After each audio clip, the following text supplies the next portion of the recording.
Début aujourd'hui de la 27e édition du festival Aventure et Découverte. C'est la tradition sur Radio Val d'Isère. Nous recevons aujourd'hui au restaurant L'Étincelle Sylvain Tesson. Bonjour. Bonjour Valentin. Alors la question que je commence à chaque fois par vous poser, je commence à connaître la réponse. Est-ce que vous êtes content de revenir à Val d'Isère pour Aventure et Découverte? Non mais c'est pour moi le rendez-vous annuel fixe de mon année qui est souvent assez agité. Et j'ai l'impression qu'il y a beaucoup de festivaliers et de protagonistes, de réalisateurs de films pour qui Val d'Isère est comme ça, c'est une espèce de pulsation régulière dans des vies souvent désordonnées. Vous avez profité du ski aujourd'hui. Est-ce qu'on peut dire profiter? L'année dernière, on s'en souvient, on avait fait l'interview sur un grand soleil. Là, il pleut en ce moment. Est-ce qu'on profite pareil? Mais ce sont les éléments. Oui.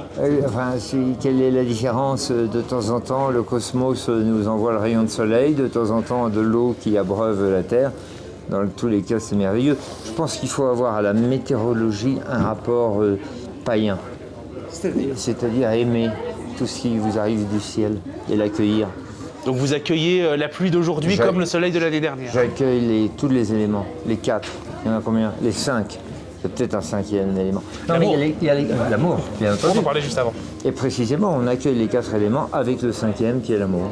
Alors qu'il pleuve, qu'il vente, qu'il fasse de la neige, ou même qu'il y ait le sable du Sahara qui se dépose sous forme de légères plaques, comme les plaques de cyanose sur la peau.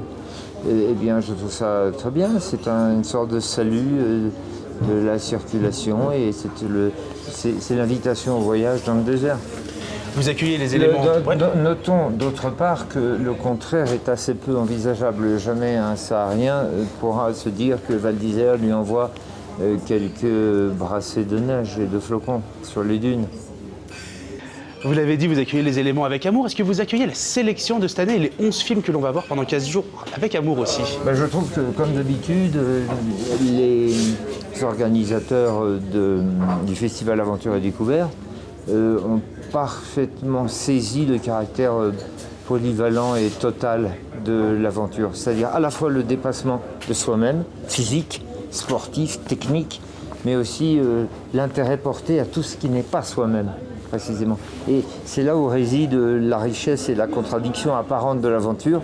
C'est que l'aventure est une école pour soi-même, mais aussi une école pour les autres. On découvre le monde, la différence, mais on s'évalue soi-même. Et c'est toute la différence qu'il peut y avoir entre une action très sportive, je pense par exemple à l'apnée, de l'apnéiste Morgane Le Faucheur qui va nous donner ce soir lundi un film où il se dépasse d'un point de vue à la fois anatomique, physiologique, spirituel, intellectuel certainement, psychologique, c'est évident.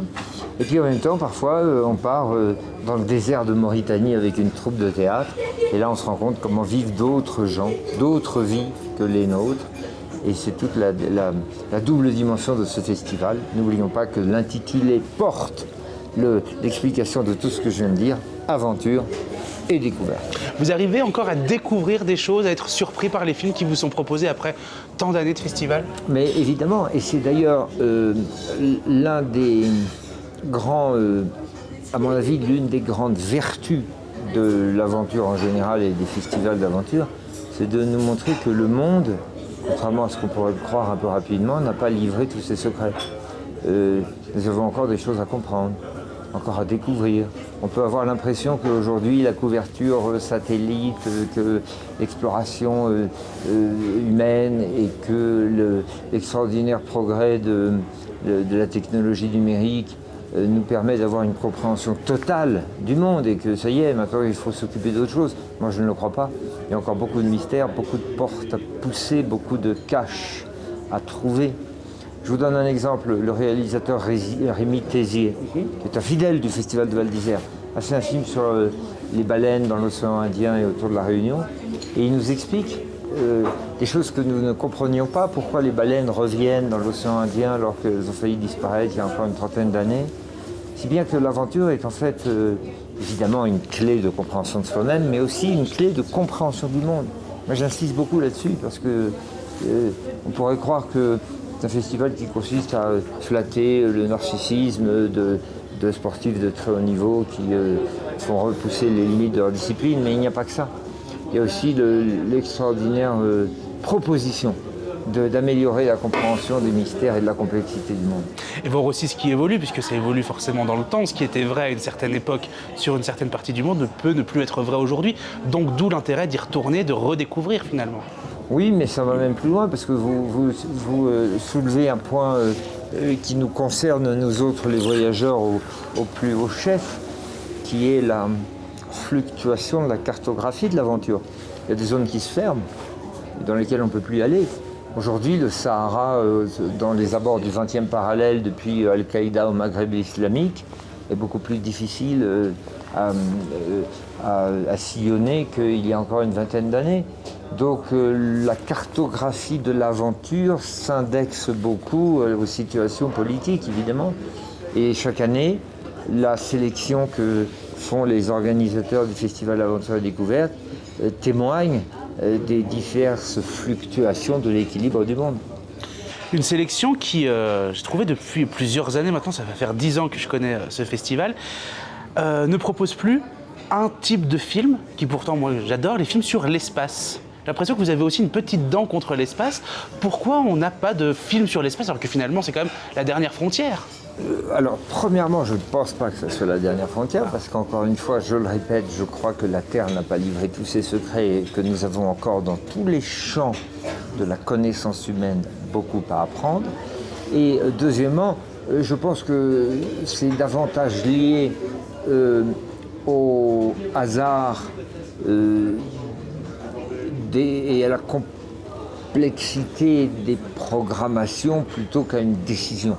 Loin des organisateurs, loin du Festival d'Aventure et Découverte, l'idée de ne pas souscrire à cette part très importante de rêve, d'appel, d'invitation que nous offre le cosmos, évidemment. Je ne crois pas du tout que ce soit une volonté. Simplement que, par les hasards de la programmation, c'est vrai qu'en ce moment, il n'y a pas de film consacré à l'exploration cosmique, mais ça viendra un jour. Thomas Pesquet, moi je lui ai proposé de venir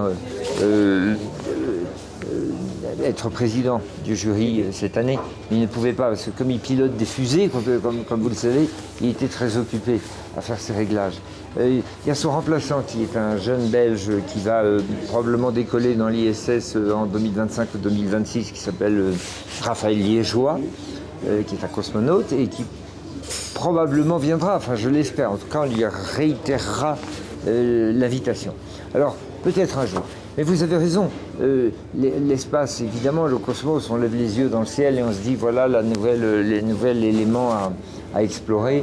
Nous le ferons sans doute un jour, peut-être que l'homme ira sur Mars de notre vivant, je nous souhaite de le voir.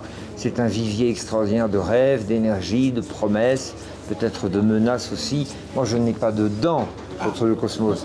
J'ai une dent, éventuellement, contre l'idée que c'est aujourd'hui la vidange possible d'une humanité qui ne pourrait plus vivre sur la Terre.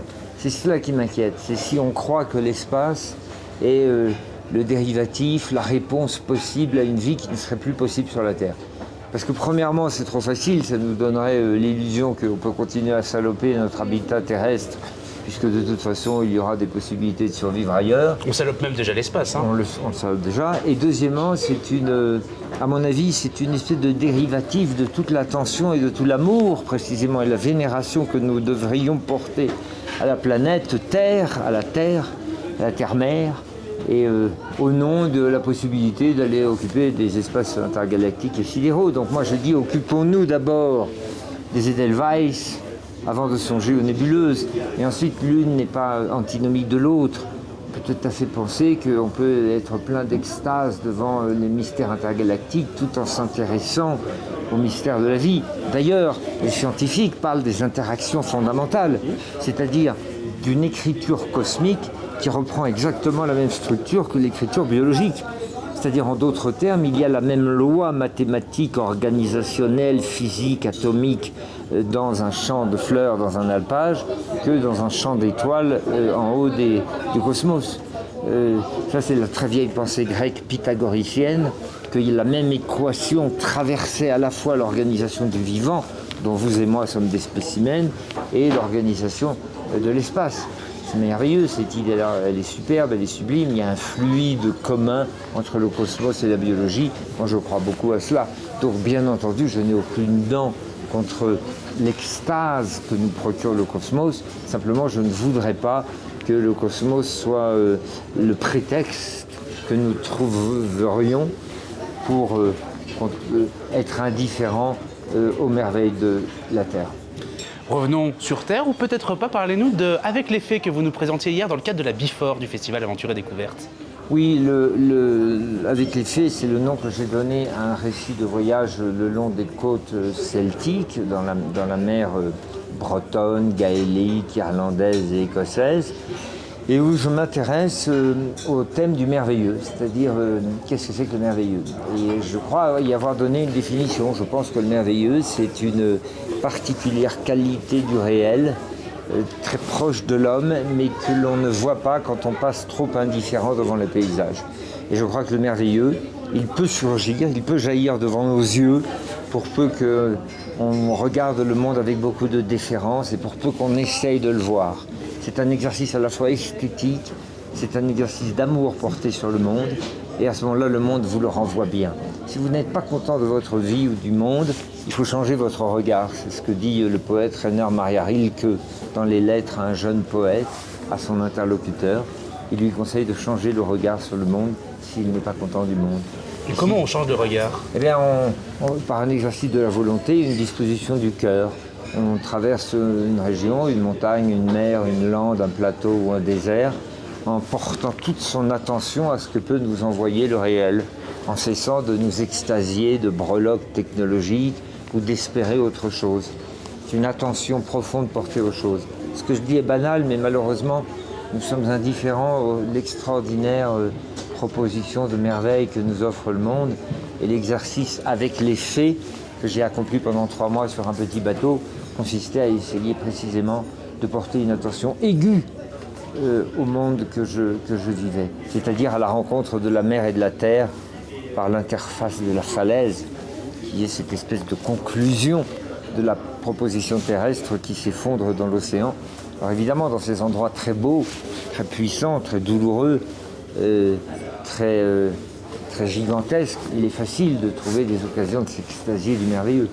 Mais j'ai fait cet exercice-là pendant 3 mois à bord de mon bateau, et c'est ça que j'ai raconté dans le livre Avec les Fées. J'ajoute que, à mon avis, si on réfléchit au thème du merveilleux et qu'on regarde à travers ce filtre-là les 12 films en compétition pour le 24e Festival d'Aventure et Découverte, le 27e, on découvrira que chaque aventurier est mu du verbe mouvoir, est mu par cette envie de voir les choses autrement, voir le monde à travers un autre filtre, celui de l'effort, celui du danger, celui de la curiosité. C'est toute grille de lecture que l'on peut opposer au monde, et à mon avis, les aventuriers sont tous des chercheurs de merveilleux. Merci beaucoup Sylvain Tesson, bon Merci, festival. Merci à vous.